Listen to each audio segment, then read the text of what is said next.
चलिए आज का वीडियो स्टार्ट करते हैं। इससे पहले के वीडियो में जो चीज़ हम लोगों ने समझी वो ये था कि अर्थ की फॉर्मेशन से लेके अब तक का जो टाइम पीरियड है उसको किस तरीके से डिवाइड किया गया ताकि हमारी स्टडी आसान हो जाए। तो इसी क्रम में इस कहानी को आगे को बढ़ाते हैं। बेसिकली जो प्राचीन इतिहास है भारत का, इसकी शुरुआत हम करेंगे पाषाण काल से, यानी कि जो स्टोन एज थी वहां से इसकी शुरुआत करेंगे। क्योंकि यूपीएससी, ठीक है, सिविल सर्विसेज मेंस के हिसाब से अगर देखा जाए, मेंस के पॉइंट ऑफ व्यू से देखा जाए तो वहां पे को इसका क्वेश्चन पूछा जाता है। और देखिए एज एन ऑप्शनल जो क्वेश्चन पूछा जाता है वो किस तरीके से पूछा जाता है। एक तरफ आपको मैप दिया होगा और बेसिकली जो मैप होता है वो ठीक है इंडिया का मैप होगा और उससे लगे कुछ इलाके जैसे पाकिस्तान, अफगानिस्तान, इतना ही वो पूछता है, उससे ज़्यादा नहीं पूछता। तो मैप आपको दिया जाएगा और ये जो मैप है इस मैप पे कुछ पॉइंट्स लोकेट किए जाएंगे, जैसे 1 2 3 इस तरीके से।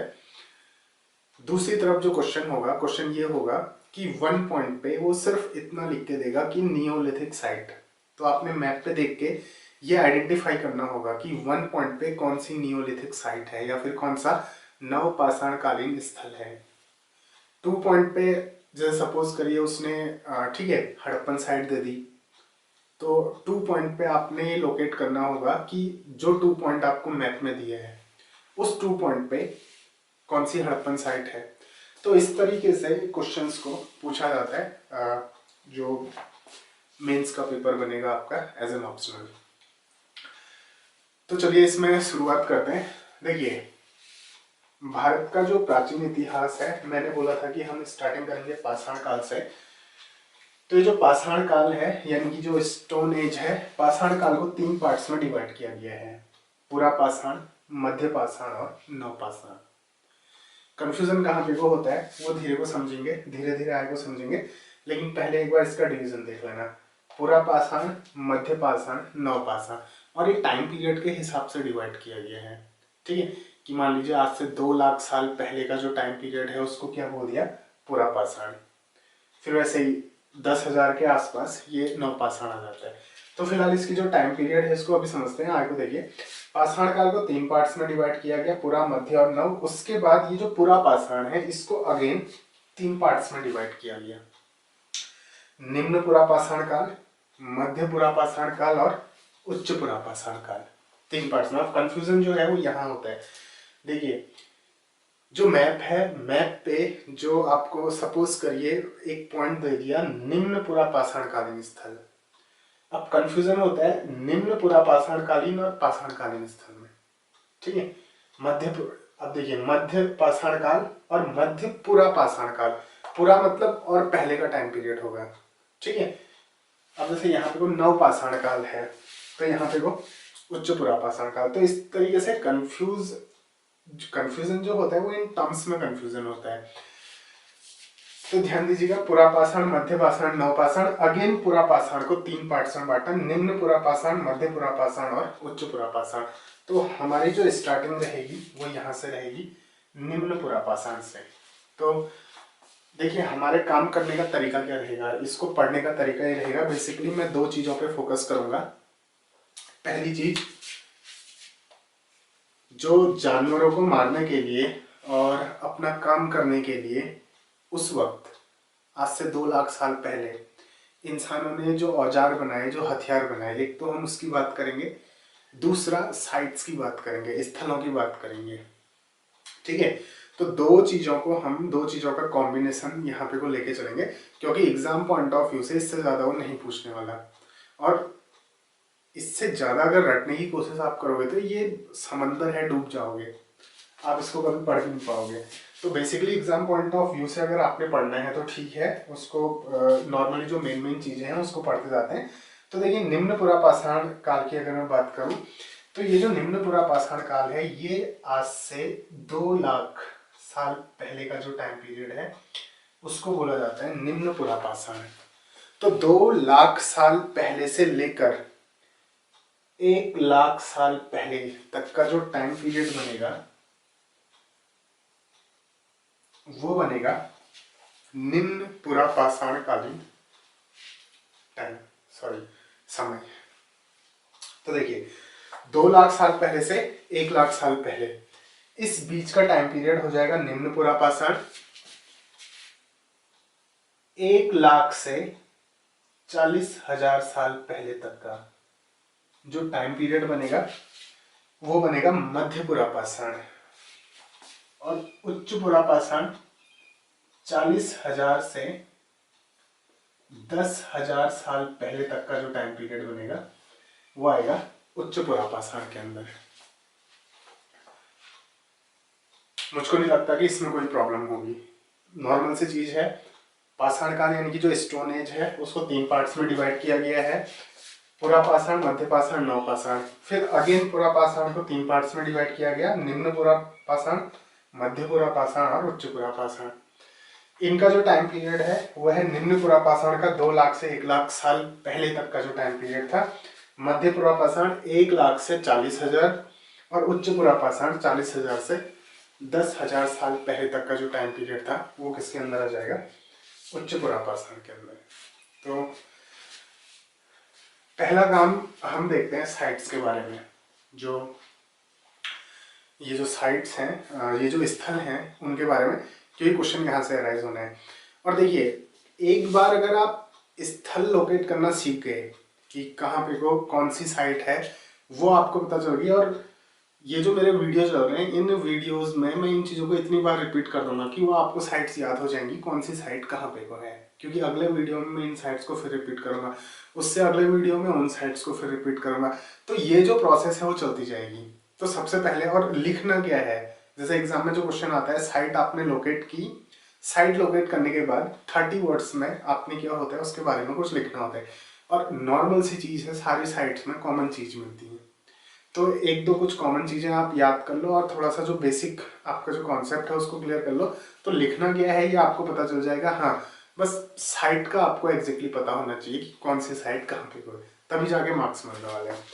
तो सबसे पहले स्टार्ट करेंगे निम्न पुरापाषाण कालीन स्थल के बारे में। स्थल यानी कि ये है निम्न पुरापाषाण।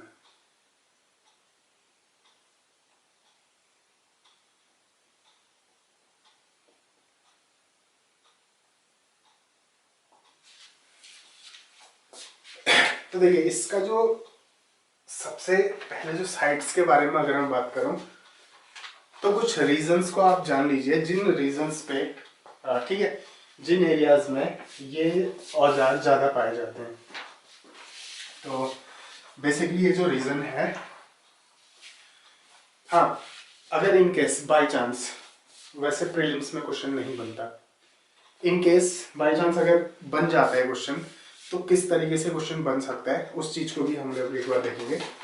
तो सबसे पहले थोड़ा सा इसका ओवरव्यू लीजिए आप। देखिए ये जो मैप है, हालांकि ये उतना अच्छा ना बने, बस खाली एक समझने के लिए है, तो आप इसको समझ लीजिए, ठीक है। ये मैप बनाने की उतनी अच्छी प्रैक्टिस नहीं है, बस ये खाली समझना है, समझने के लिए। ये समझ में भी आएगा नहीं आएगा, चलो आ जाएगा, बस खाली इतने हिस्से से हम लोग का काम बन जाना है और थोड़ा सा इस हिस्से को आगे को करते हैं, ठीक है। अगर वो इंडिया जैसा ना भी लगे तो समझ जाना कि इंडिया है। तो देखिए ये जो रीजन है जम्मू और कश्मीर वाला रीजन है, ठीक है। इस रीजन में नॉर्मली आपको पता है कि ये पाकिस्तान वाला रीजन आ जाता है, ठीक है। यहाँ पे वो अरब सागर आ जाएगा, तो यहाँ से होकर कुछ इस तरीके से सिंधु नदी गुजरती है। अभी एक नॉर्मली एक जानने के लिए, सपोज इस तरीके से जो हमारी सिंधु नदी है वो इस तरीके से यहाँ से होते हुए कहाँ आ जाती है, अरब सागर में गिर जाती है। तो ये जो रीजन यहाँ पे को बनता है, ठीक है, ठीक ये जम्मू कश्मीर से ऊपर ये जो पाकिस्तान वाला हिस्सा लगता है, इस पाकिस्तान वाले हिस्से में ये इतना जो रीजन बनेगा हल्का सा छोटा सा, ये बस एक समझने के लिए है, ठीक। बाकी आप बुक्स में देखिए, गूगल पे सर्च कीजिए, ये चीज़ें आपको एग्जैक्टली चीज़ें मिल जाएंगी और उसको आपने अपने दिमाग पे भी रखना है, एक इमेज जो है वो आपके दिमाग में बन जानी चाहिए। तो ये जो रीजन है, इस रीजन को बोला जाता है पोटावार रीजन, पोटावार। ठीक है, ये रीजन कौन सा होता है? ये है पोटावार रीजन। दूसरा रीजन है, ठीक यहाँ पे लो, ये राजस्थान से कुछ हल्का सा दूर, ये गुजरात राजस्थान के बीच का इधर पे का ये जो कुछ रीजन है, ये है रोहड़ी पठार। इसको मैं यहाँ पे को लिख देता हूँ, ठीक है,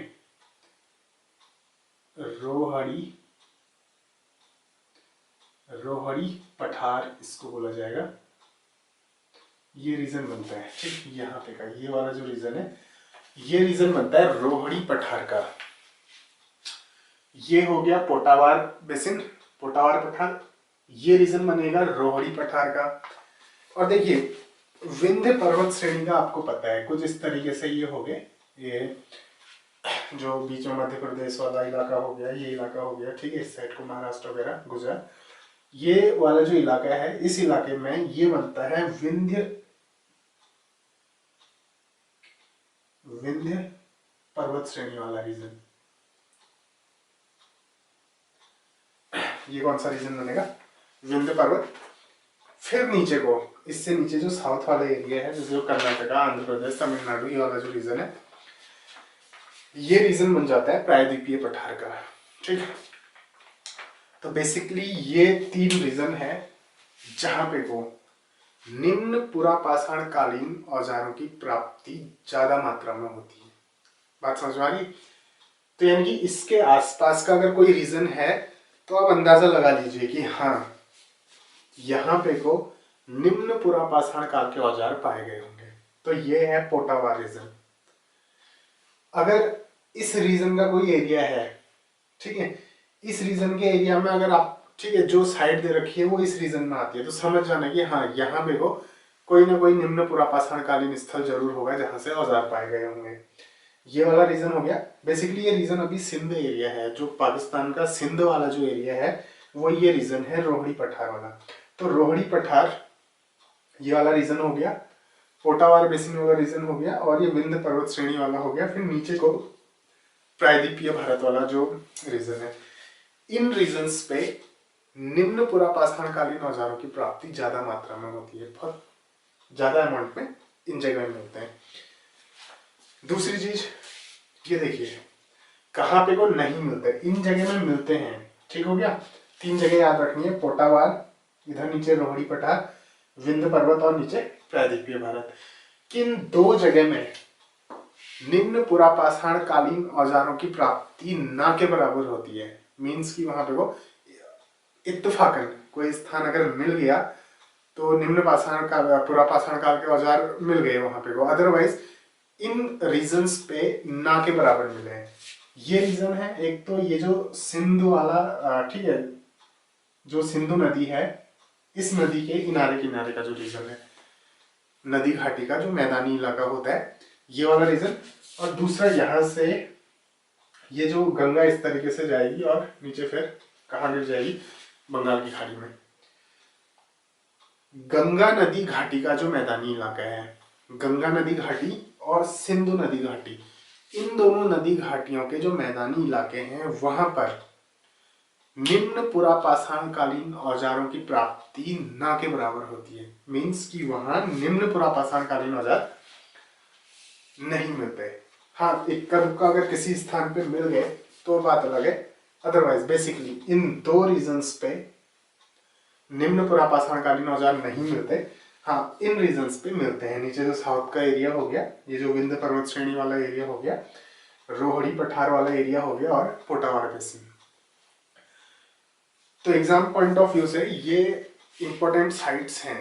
अब धीरे धीरे इसमें अगर आगे को बढ़ते हैं तो देखिए, एक बार आप लोग खुद सोचिए, जब इंसान धीरे धीरे अस्तित्व में आया तो उसने, ठीक है, किसी चीज का विकास नहीं था। ना तो उसको हथियार बनाने आते थे, ना तो उसको औजार बनाने आते थे, कुछ नहीं आता था। तो क्या खाएगा, कैसे खाएगा? फसल उगाना उसको आता नहीं था। इवन ये भी नहीं पता था कि कौन सा फल खाना है, कौन सा फल नहीं खाना है, कौन सा फल पका है, कौन सा फल कच्चा है। धीरे धीरे इंसान ने जब शुरुआती दौर पे उनको टेस्ट किया, उसको पता चला कि हाँ, ये कच्चा है, कुछ टाइम बाद ये पक जाता है। धीरे धीरे उसने कुछ औजार बनाए।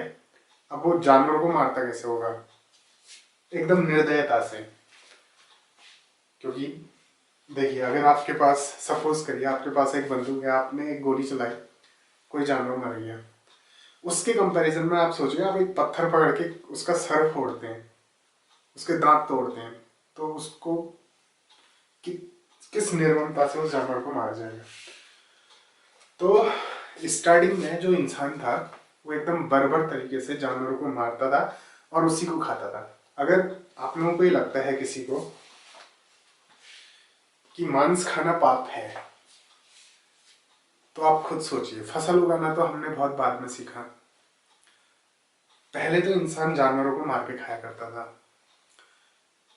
तो जानवरों को मार के खाना पाप नहीं है। हाँ, ये जरूर है कि प्रकृति के साथ बैलेंस बनाना है। ऐसा नहीं कि सारे जानवर मार के खा दिए, चूहा दिखा वो मार के खा दिया, सांप दिखा पकड़ के खा दिया, बिल्ली मार के खा दी, कुत्ता मार के खा दिया, ऐसा नहीं करना। हाँ, जानवर खाना पाप नहीं है, लेकिन जिस तरीके से आज इंसान खाया जा रहा है, हो सकता है वो पाप जरूर हो। जो दिखा उसको मार के खा दिया। और देखिए, जैसे जैसे पॉपुलेशन बढ़ती जाएगी, ये होना ही होना है, पॉपुलेशन बढ़ती जाएगी, फसल की कमी होती जाएगी। हाँ, अगर कुछ कृषि में क्रांति आ गई वो अलग बात है, अदरवाइज हो गई। इंसान ने क्या करना है? जानवरों को खाना है। जानवरों की संख्या कम हो गई, एक दिन इंसान ने इंसान को मार के खाना है। तो बेसिकली अगर मांस की बात की जाए तो मांस खाना पाप नहीं है, क्योंकि इंसान जब प्रकृति में आया, प्रकृति ने जब इंसान को बनाया, तो उसने इंसान को फसल उगाना नहीं सिखाया था। प्रकृति ने इंसान को बस भेज दिया। ठीक है, जब इंसान था, शेर से उसका मुकाबला होता था, मगरमच्छ से उसका मुकाबला हो रहा है, क्या करेगा वो? उसने जानवर मार के ही खाने। तो देखिए, पोटावर बेसिन, रोहड़ी पठार, विंध्य पर्वत, ये सारी चीजें। थोड़ा सा इसमें आगे की तरफ बढ़ते हैं। तो देखिए, एक सवाल आपके लिए है। 2 स्थल आपने ढूंढने हैं, नेट पे आप सर्च करिए, दीना और जलालपुर। और हो सके तो मुझको कमेंट करके बता दीजिए ये स्थल कहाँ पे को है। ये आपने सर्च करना है, दीना और जलालपुर, यहाँ पे को। ठीक है, यहाँ पे को 15 पुरापाषाणकालीन औजारों की प्राप्ति होती है। निम्न पुरापाषाणकालीन औजारों की, दीना और जलालपुर, ये 2 साइट्स हैं जहां पे को 15 निम्न पुरापाषाणकालीन औजारों की प्राप्ति होती है। तो आपने करना क्या है, आपने इसको नेट पे सर्च करना है या फिर बुक पे सर्च करो, ये आप लोगों की मर्जी है। इन 2 साइट्स को आपने सर्च करना है, क्योंकि जब आप इन 2 साइट्स को सर्च करेंगे तो ये आपके दिमाग में बैठ जाएंगी कि 2 साइट्स कहाँ पे को है। मानिए बेसिक जो साइट्स हैं जहां पे को औजारों की प्राप्ति होती है, देखिए जैसे ये है डिडवाना, कहां पे को है साइट? ये है राजस्थान में। ठीक है, राजस्थान। गूगल पे डालते ही आपको डिडवाना दिखा देगा। यहां से निम्न पुरापाषाणकालीन औजार मिलते हैं। नेवास, नेवास ये है महाराष्ट्र में। नेवास जो है ये महाराष्ट्र में है। हिरण घाटी, हिरण घाटी ये है गुजरात में। हिरण घाटी ये है गुजरात में। तो ये कुछ स्थल हो गए। पोटावार बेसिन, इसके आसपास का रीजन, मैंने बोला था कि जैसे ये है रोहड़ी पठार है, इसके आसपास के रीजन में निम्न पुरापाषाणकालीन औजार मिलेंगे। तो देखिए, हिरण घाटी कहाँ पे हुआ? गुजरात में, इसी के आसपास का एरिया आ गया। डिडवाना कहाँ पे हुआ? राजस्थान में, इसी के आसपास का एरिया आ गया। नेवास कहाँ पे हुआ? महाराष्ट्र में, ये विंध्य पर्वत वाला जो रीजन आ गया, इसी के आसपास का एरिया आ गया। तो कुल मिला के बस आपने ये स्थान याद रखने हैं, और मैप पे आप इसको लोकेट करना सीख लीजिए कि डिडवाना कहाँ पे को है। राजस्थान के नॉर्थ में है, राजस्थान के वेस्ट में है, ईस्ट में, साउथ में, कहाँ पे को है, ये आप उसको ढूंढ सकते हैं। नेवास महाराष्ट्र में है, हिरन घाटी गुजरात में। तो यहाँ से निम्न पुरापाषाण कालीन औजारों की प्राप्ति होती है। उसके बाद देखिए, उसके बाद एक स्थल है बेलन घाटी। बेलन घाटी देखिए, ये है इलाहाबाद में, कहीं यहाँ पे को, ठीक है, इलाहाबाद में।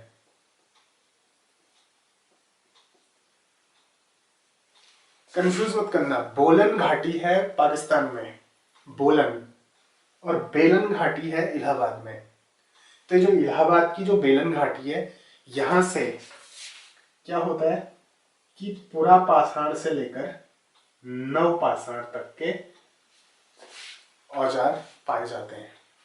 तो बेलन घाटी बहुत ज्यादा इंपॉर्टेंट है। यहां से क्या है, पुरापाषाण से लेकर नवपाषाण तक के औजार पाए जाते हैं। बाकी ये जो साइट्स हैं, ये है पुरापाषाण कालीन स्थल। एक और है, ये है आप लोगों का गुडियम गुफा। गुडियम गुफा देखिए, गुडियम गुफा ये है चेन्नई में। यहां से बहुत कम मात्रा में निम्न पुरापाषाण कालीन औजारों की प्राप्ति होती है। बहुत कम मात्रा में है, मीन्स की ऑलमोस्ट नेग्लिजिबल, लेकिन होती है प्राप्ति। तो इसका मतलब क्या हुआ कि प्राप्ति होती है लेकिन बहुत कम मात्रा में। थोड़ा अंदाजा लगाइए कि अगर किसी स्थल से निम्न पुरापाषाण कालीन औजारों की प्राप्ति होती है लेकिन बहुत कम मात्रा में, तो क्या रीजन रहा होगा। तो बेसिकली इसका एक ही रीजन हो सकता है कि उस स्थान पे जो निम्न पुरापाषाण काल के जो लोग होंगे वो बहुत कम टाइम के लिए रुके होंगे। मीन्स उसको एक कैंप की तरह यूज किया होगा, ठीक है, शॉर्ट टर्म के लिए एक कैंप की तरह यूज किया होगा, यानी कि अल्पकालिक कैंप की तरह उसका इस्तेमाल हुआ होगा। ये स्थान है गुडियम गुफा, जो कि चेन्नई में है। चेन्नई नीचे तमिलनाडु इधर। तो ये कुछ बेसिक साइट्स थी। इसका जो अगला वीडियो बनेगा, इसके अगले वीडियो में मैं आप लोगों को मैप पे लोकेट करके दिखाऊंगा निम्न पुरापाषाण कालीन, मध्य पुरापाषाण कालीन और नवपाषाण कालीन, ये जितने भी स्थल हैं इन सबको मैप पे लोकेट करके दिखाया जाएगा। तो बेसिकली आज का जो आपका काम है, आप कोशिश करिए कि दीना, जलालपुर, डिडवाना, नेवास, हिरन घाटी, गुडियम गुफा, बेलन घाटी, इनको मैप पे लोकेट करने की कोशिश करिए। जब आप इनको मैप पे लोकेट करने की कोशिश करेंगे तो ये जो स्थल हैं वो आपके दिमाग में ऑटोमेटिकली बैठ जाएंगे, और एग्जाम पे अगर क्वेश्चन आ गया तो आपका क्वेश्चन बन जाएगा। कंफ्यूजन कब होगा, देखिए अभी निम्न पुरापाषाण काल पढ़ा, उसमें कुछ साइट्स आई, फिर उच्च पढ़ेंगे, फिर उसके बाद मध्य पढ़ेंगे, उसके बाद नव पढ़ेंगे, फिर उसके बाद कुछ हड़प्पन साइट्स आएंगी, उसके बाद मौर्य काल की कुछ साइट्स आएंगी, उसके बाद वैदिक काल की कुछ साइट्स आएंगी। इस तरीके से जो साइट्स हैं वो आती जाएंगी। मध्यकालीन भारत की कुछ साइट्स आएंगी, बौद्ध स्तूप आएंगे। तो इस तरीके से इतनी सारी साइट्स आ जाएंगी कि आप लोग कंफ्यूज हो जाओगे, पागल हो जाओगे कि मैप आया, पता ही नहीं चलेगा कि कौन सी साइट है, कौन सी साइट नहीं है, कौन सी पुरापाषाण है, कौन सी मध्यपाषाण है, कौन सी मौर्य की है, कौन सी, ठीक है, कौन सा कोई बौद्ध स्तूप स्थल है। तो ये थोड़ा सा कॉम्प्लिकेटेड जरूर हो जाएगा। तो इसलिए बेसिकली स्टार्टिंग से ये चीज़ें दिमाग में आप लोग बैठाते चलिए। तो चलते हैं और मिलते हैं अगले वीडियो में। धन्यवाद और नमस्कार।